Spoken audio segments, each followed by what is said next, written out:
A father making a living through small repairs never imagined that one night in a nursing home, a single breath would hang by a thread and his choice would change not only one life, but his own future. Subscribe to our channel and turn on notifications so you don't miss more heartfelt and gripping stories like this one. He didn't hear the sound so much as feel it, a thin, urgent rattle that prickled the back of his neck, the kind of noise that tells you something fragile is coming undone. Lucas had spent the last hour moving silently through dim hallways with a toolbox in one hand and an old promise in the other. Keep your head down, work hard, and leave every place better than you found it. He was a divorced father who had made the generous choice to let his son live full-time with his mother in the home they knew, and ever since, he'd been rebuilding his life one careful repair at a time. Renovations had always been his craft stairs, wiring, pipes, tired walls, and recently he'd taken on a long, slow project at a nursing home, working nights so the residents could sleep. It was supposed to be routine, but that rattle kept tapping at him like a fingertip on glass, and he couldn't shake the feeling that he was walking toward a decision that would change everything. He traced the sound to a door left barely ajar, the room dim and humming with machine breath. On the bed lay an elderly man, skin pale and lips tinged with fear, a ventilator hissing beside him. The call button had slipped to the floor. The tube cable trembled against the stand, making that nervous, insect-thin chime. For one heartbeat, Lucas froze. He was not a nurse or a doctor, but the next heartbeat was louder and told him to move. He crouched, palmed the call button, slammed it with his thumb, and shouted for help down the corridor, voice breaking the quiet like a flare. Then he went to the machine, hands shaking but steady enough for work that felt like instinct. The power lead sat half-seated in its socket, sparking at the edge of failure. He grabbed his pliers, tightened the coupler until it clicked home, and felt the ventilator steady under his palm, the pattern evening into clear, regular pulses. The man's chest rose deeper, easier. Lucas didn't realize he'd been holding his breath until he let it out and tasted metal. Two nurses and a doctor swept in with practiced urgency, eyes cutting to the monitor, hands checking lines, voices low and precise. Lucas stepped back, the pliers still clenched in his fist like a talisman, as the medical team swapped the unit with a fresh one and adjusted oxygen. The doctor threw him a quick, startled glance, then a grateful nod that said, "You did the right thing." It should have been enough to quiet the tremor in Lucas's bones, but it wasn't. Adrenaline had turned his thoughts glassy and bright. He stood there, absorbing the simple miracle of breath returning, and he realized that something had moved inside him in those few seconds, not just action, but a commitment he hadn't named yet. He had come here to fix walls. Tonight he had held a life steady for a moment that felt bigger than paint and plaster. When the room calmed, Lucas stepped into the hallway, where a small figure hovered by the handrail, a woman with silver hair and kind eyes that were still wide from the alarm. He recognized her, Greta, one of the residents who always greeted him with a soft smile and a comment about the weather that wasn't really about the weather at all. "Is he okay?" she whispered. Lucas nodded and kept his voice gentle, like he was smoothing a wrinkle from a blanket. "He's breathing easier. They've got him now." Her shoulders loosened visibly, and he offered his arm without thinking. They walked to her room together, slow and careful, as if hurrying might wake the building. He set a chair on the balcony for her, and they sat in the cool hush, the night wrapped around them like an old shawl. Greta's words came halting at first, then all at once. She spoke about the way time turns heavy, how fear grows bigger at night, and how a mind can slip to the worst places when the air feels thin. Then she told him about her daughter, Clara, a teacher with a laugh that opens windows, a daughter who usually visited often but hadn't come in a while. There had been an accident on an icy road, nothing catastrophic, but enough to put Clara on crutches and keep her at home for a stretch. "I know she's okay," Greta said, wiping at a tear that embarrassed her. "But I need to see that she's okay. Does that make sense?" Lucas thought of his own boy, Leo, and how a simple cough could still send his heart sprinting. It made perfect sense. He tucked a blanket around Greta's knees and told her the truth. "It hurts because you love her. That's the best kind of hurt. We'll figure something out." Back in the corridor, the doctor stopped him with a hand on his shoulder. "Thank you," the man said simply, like a confession. Lucas shrugged, but the gratitude lodged in him and warmed there. He packed up his tools and left the building with the quiet respect of someone stepping out of a church after candles have been lit. In the driver's seat, he stared at his hands calloused, nicked, a little shaky, and thought about promises again. He had promised to leave places better than he found them. What did better look like now? A tightened cable, sure. A hallway where an old fear had been walked home. And maybe, just maybe, a bridge between a mother and her daughter. He didn't know how he would build it yet. He only knew he wanted to try. The night pressed close, expectant, as if waiting to see whether he would. When he finally turned the key and the engine came alive, a single, simple plan formed. Tomorrow he would talk to the administrator, ask for permission, and volunteer to take Greta to see Clara himself. It was impulsive. It was kind. It was the sort of decision that could tangle a life up in surprises. Lucas smiled despite the fatigue. He could fix things. He could drive a careful route. He could make sure a mother and daughter held hands, even for an afternoon. He didn't expect anything more than that.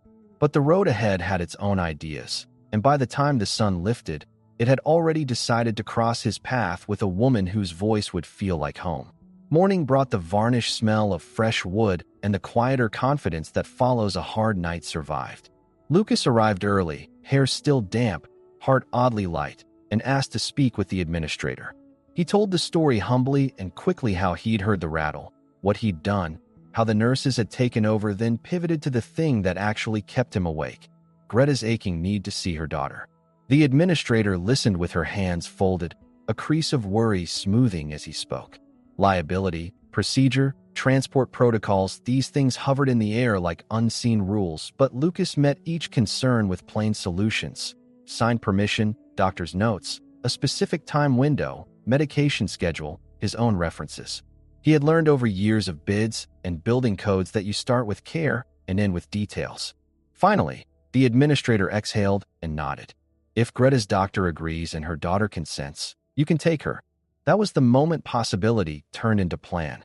Greta's doctor signed off after a brief evaluation and a clear list of medications. A nurse typed up notes with the calm competence that keeps worlds from tipping. Lucas called the number the administrator provided, and a warm, cautious voice answered on the second ring. Hello. It was Clara. The first seconds surprised him. There was a clarity to her tone, a melodic steadiness that made him imagine light in a room, but he kept to purpose. He explained who he was, what had happened the night before, and what he hoped to do today. Silence landed, then brightened. You would do that? She asked, like she didn't want to be foolish enough to believe it.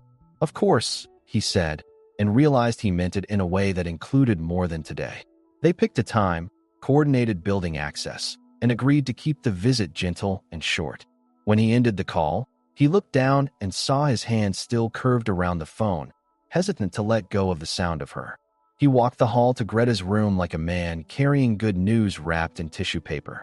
She was already dressed, hair smoothed, a hint of lipstick applied with trembling care. The sight put a lump in his throat, so unexpected he had to cough to hide it. He told her the plan papers signed, bag packed, pills sorted by hour, and her eyes shone in a way that made the overhead lights feel like candles. The nurse reviewed instructions one last time, handed Lucas a small envelope with emergency numbers, and leaned in with a thank you that was quiet enough to be private. They moved slowly to the entrance, Greta's steps careful on his arm. Outside, the day was sharp and clean, the kind that makes a person want to breathe a little deeper. Lucas tucked a blanket around her legs in the passenger seat, checked the seatbelt twice, and felt a strange, protective pride that startled him with its fierceness. On the drive, Greta talked about Clara the way people talk about their favorite song, a soft smile appearing whenever a memory hit its chorus. She told him about childhood drawings pinned to a kitchen corkboard, about Clara's stubborn kindness, about the time she came home with a scraped knee and announced without tears that she was brave now. Lucas nodded and told a little about Leo, how a paper crown from a school play still lived in the glove compartment, how sometimes the only right answer was to sit next to a small person until their breathing matched yours. The miles went by in stories and pauses that didn't need filling. When they turned onto Clara's street, Lucas felt his stomach drop like a slow elevator. He told himself it was just the responsibility of arrival. It was a feeling with a different name. Clara opened the door with crutches tucked under her elbows, and for a strange, suspended moment, everyone simply looked at everyone else. She had the kind of presence that makes relief feel like light eyes that smiled before her mouth did, a steadiness that didn't dim even with the cast. "Hi, Mama," she said, and her voice broke on the second word. Greta's hands flew to her face, then to her daughter's shoulders, then to her face again, like she needed to memorize both. Lucas stood a step back, letting the reunion exist without him, and noticed the small domestic universe behind Clara. A tidy living room, a chair pulled close to a fireplace, a mug on a low table still warm enough to steam. He carried their bags inside, accepted a thank you that knocked something loose in his chest, and found a rhythm without being asked. Water refilled, pillows adjusted, chair angled so mother and daughter could sit knee to knee. He told himself he would stay 30 minutes. An hour later, he was in the kitchen rinsing plates, listening to Greta's laugh braid with Clara's as if time had decided to forgive itself. Then, just as the afternoon settled into that golden quiet after relief, the front door handle rattled. Once, then again firm, insistent, wrong. Lucas glanced at Clara. A shadow moved behind the frosted glass, and a voice he didn't recognize called Clara's name in a tone that didn't ask so much as claim. The second knock wasn't a knock at all, but the blunt percussion of knuckles that believe they belong. Clara's eyes flicked to her mother, then to Lucas, apology and wariness sparking at once. "It's probably Mark," she said under her breath, the name shaped like a flinch. "He's my building's maintenance contractor. He's persistent." Lucas didn't like the way her voice dropped on that last word. He set the dish towel down and walked to the door with a measured calm that came from years of dealing with bad tempers and blown fuses. Through the glass, he could make out a broad outline and a cap pulled low. "Who is it?" Lucas asked, polite but firm. The answer came with a chuckle that lacked humor. "Just checking on the heating unit, Clara. Open up." Lucas recognized the sort of confidence that grows in the absence of boundaries. He opened the door only as far as the chain allowed and met a pair of eyes that slid past him as if he were furniture. "We're good today," Lucas said. "Come back at a scheduled time." The man Mark smiled without softening. "Didn't know you had help," he said, the last word dipped in something sour. "Won't take a minute." He pushed the door just enough to make the chain groan. Lucas felt the old fight or fix choice rise in him, and he chose the one that had always kept the peace. "There's a recovering injury in here," he said, voice even as a level. "Respect the schedule." The chain held. After a moment that stretched, Mark's gaze floated to Lucas's shoulders, weighed some internal scale, and he stepped back with a shrug. "Whatever you say, pal," he tossed, and left with a slowness designed to announce that he could come back. The silence he left behind tasted like a nicked lip. Clara apologized she shouldn't have had to make. "He can be like that," she said, leaning heavier on the crutch than before. "Usually he's harmless. Today, I don't know." Greta squeezed her daughter's hand, eyes shining with a different worry than mornings. Lucas locked the deadbolt and checked the window latches with the practical decisiveness of someone who knows that small acts of care are the first stitches after a tear. "I'll stay for a bit," he said lightly, as if he were choosing another cup of tea, not an hour of watchman's duty. They returned to the sofa, but the room's peace had tilted. Laughter needed coaxing now. So Lucas did what he knew. He told a story about a staircase that had to be rebuilt in a single night before a family came home, and he ended it with the punchline of a dog who kept stealing his gloves. By the time he was done, Greta was smiling again, and Clara was shaking her head with a brightness that let him breathe. When evening drew its curtains, Lucas stood.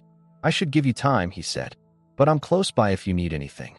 He scribbled his number on a notepad by the phone, even though he'd already saved hers earlier, and something small and quiet passed between them, the recognition of a thread now stretched between two lives. He walked Greta to the guest room, made sure her meds were set, and stepped into the hall with the soft promise that he'd be back to drive her home in the morning. Clara followed him to the door, balancing on one crutch, her face lit by the warm pool of the lamp. "Thank you for today," she said, and then, lowering her voice, "For that too." She gestured to the door, meaning Mark without saying his name. Lucas nodded. "You don't owe him explanations," he said gently. "You owe yourself rest." She looked at him in a way that made him think of clear water. The night outside shivered with wind. Lucas tucked his chin into his collar and started toward his truck. He was halfway down the steps when he heard the unmistakable cough of an engine idling somewhere too near, too long. He paused, listening. A vehicle sat just beyond the bend, lights off, humming like a held breath. Lucas stood very still, hands in his pockets, every sense expanding. The engine cut. The street exhaled. And in the upstairs window, a shape crossed Clara's curtains, the kind of silhouette that doesn't belong to anyone inside. Lucas turned back toward the door, not running, not yet, but moving with the certainty of a man who fixes what's wrong before it becomes worse. He didn't know what he would find. He only knew that leaving wasn't the right story to tell tonight. When his hand reached the knob, the lock on the other side clicked once for closed, once for open, as if someone inside was deciding whether to let something in. He knocked softly and called Clara's name, and the lock slid again, this time followed by the rattle of a chain being lifted. Clara pulled the door open with a relieved exhale. "I thought you'd gone," she said, then glanced past him toward the curve of the street. Lucas stepped inside, senses alive. "I heard an engine, and I saw a shadow at your window." Her grip tightened on the crutch. "He has a spare key," she admitted, the words tumbling out like marbles. "From before when he installed the heater. I asked for it back. He said he lost it. I should have changed the lock." Lucas's mind clicked through options with the quick precision of a blueprint unrolling. New deadbolt, temporary brace, simple alarm, a call to the building manager. But first, immediate safety. He placed a chair under the doorknob, not as a complete solution, but as a message. Not tonight. They checked the window secure. They called the building manager voicemail. Lucas wrote a note to himself for the morning. New lock, reinforced strike plate, a peephole with a wider angle. When he returned to the living room, Greta was awake, sitting up with that quiet, old strength that knows how to face storms. "We're okay," Clara told her mother, voice steady because she decided it would be. Lucas pulled a screwdriver from his pocket, removed the interior faceplate, and adjusted the latch so it would catch tighter. It wasn't elegant work, but it would hold for a night. "If he tries to enter without permission again," Lucas said calmly, "you call the police." Full stop. Clara nodded, and some of the helplessness left her face. There is a peculiar power in naming the boundary, a way it turns fear into action. Hours later, after tea and the slow return of ordinary breath, Lucas rose again to leave. He stood there, shoulder to the door frame, and felt the new weight of what he was carrying. It wasn't just the safety checklist or the plan for tomorrow. It was an attachment he hadn't intended to feel so quickly. He told himself to be careful, not because feeling was wrong, but because he didn't want to project need where he should offer steadiness. "I'll be back in the morning for your mom," he said, hand on the chair under the knob, testing its angle one last time. "Sleep," he added, and the word came out like a promise he meant to keep.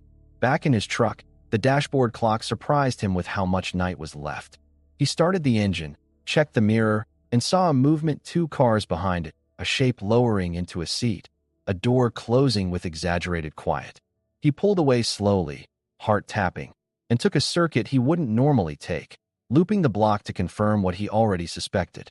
The other car followed, lagging a half-street, then reappearing at the next turn like a bad idea rehearsed. Lucas didn't lead it back to his place. He drove to a well-lit strip with cameras he knew he could point to, parked beneath one, and then simply sat, hands loose on the wheel, until the other driver got bored of watching a man do nothing. After 10 minutes, the shadow car peeled off with a throaty rev that tried and failed to sound victorious. Only then did Lucas head home, every nerve humming with the knowledge that people are the trickiest repairs because they come with their own plans. Morning brought simple tasks that felt like small victories. Breakfast for Greta and Clara at the little table, a pill organizer checked and rechecked, a new deadbolt from the hardware store installed with careful care. Lucas showed Clara how the reinforced plate would bite into the frame. She tried the door a few times, smiling at the neat, satisfying catch. "Thank you," she said again, and the familiarity of the phrase didn't blunt its sweetness. Greta hugged him at the threshold, whispering, "You were sent," in a way that made him laugh and look at his shoes. He drove Greta back to the nursing home in soft conversation, returned her to the nurses with precise notes, and left a list with the administrator recommending a full equipment check on the floor where the ventilator had failed. The day should have ended there, but it didn't. As Lucas stepped into the parking lot, his phone lit up with an unknown number. He answered, expecting a misplaced invoice. Instead, a low voice said, You think you can show up once and decide how things work? It wasn't a question. It was Mark. And somewhere behind that voice was the message that some repairs would require more than tools. The call ended before Lucas could speak, a neat little act of control that told him everything he needed to know. He slid the phone into his pocket and considered his options with the same patience he used on stubborn screws. People like Mark preferred two reactions: anger they could escalate or fear they could feed. Lucas chose a third: documentation and daylight. He walked back inside and asked the administrator to log a security concern tied to his visit, then drove to a small shop where he bought a simple, legal door camera and showed Clara later how to use the app. He wasn't trying to build a fortress. He was building confidence, piece by piece. He texted her, "I'll swing by this afternoon, just to make sure the lock is sitting right." She replied with a quick, "You don't have to." He typed, "I want to." The bubble of 3 dots appeared, vanished, then returned with, "Okay, I want you to too." In the afternoon light, Clara's living room looked like a place where stories wanted to happen. Lucas set the camera, calibrated angles, and caught Clara watching him with an expression he recognized from his own reflection the first time Leo wrapped a small hand around his thumb, a look that says, "Oh, so this is how steady can feel." Greta dozed on the sofa, her breathing easy. Lucas kept his voice low and, before he knew it, found himself telling Clara things he usually said only in his head: the compromise of leaving the house to his son and ex so the boy's life wouldn't fracture. The nights he worked late not because the money demanded it, but because the quiet did. The way a good piece of wood will tell you what it wants if you're willing to listen. Clara told him about classrooms and the magic trick of getting 20 restless bodies to lean into a book at the same time, about the way she'd learned to ask for help after the accident, and how bad she'd always been at asking. They were in the kitchen when the doorbell rang. It was a different sound than knocking polite by default, neutral until claimed. Lucas glanced at Clara. She shook her head, not expecting anyone. He answered, partly blocking the doorway, ready to say no to another uninvited service call. But the figure on the other side wasn't Mark.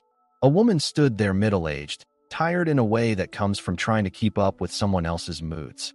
"I'm sorry," she said gently. "I'm looking for Mark. He said he'd be here." Lucas blinked, then stepped onto the landing, pulling the door almost closed behind him. "He isn't," Lucas said. The woman nodded like she'd expected that. "If he shows up, tell him Nora called." She hesitated, then added in a lower voice, "If he's bothering her, I'm sorry. He doesn't listen to me when I tell him to back off." She passed a business card with her number like it was a bandage that might help someone else more than it ever helped her. The rest of the afternoon passed without incident, which almost felt like a trick. Lucas changed a light bulb, tightened a cabinet hinge, and laughed when Greta woke up insisting she hadn't slept, only rested with her eyes closed. By early evening, he stood at the door again, reluctant to step over the line between worry and hovering. "Call if anything feels off," he said. "Tomorrow I have an inspection at the nursing home, but I can be here fast." Clara walked him down the first stair, crutch tapping softly. "Lucas," she said, and when he turned, there was nothing coy in her expression, only clear gratitude and something warmer. "You kept my mom safe. You made me feel safe. That matters." He nodded, too moved to say something that wouldn't sound smaller than what he felt. He took 2 steps backward, watching her, and almost didn't notice the thin envelope slipped under the lobby door. He picked it up and turned it over. No address, just his first name in a blocky scrawl, Lucas. He slid a finger under the flap and unfolded a single sheet. 3 words, written with the confidence of someone who thinks consequences are for other people. "Stay in your lane." He showed the note to Clara and tucked it into a plastic sleeve. "Because that's what you do when you decide a story won't be," he said.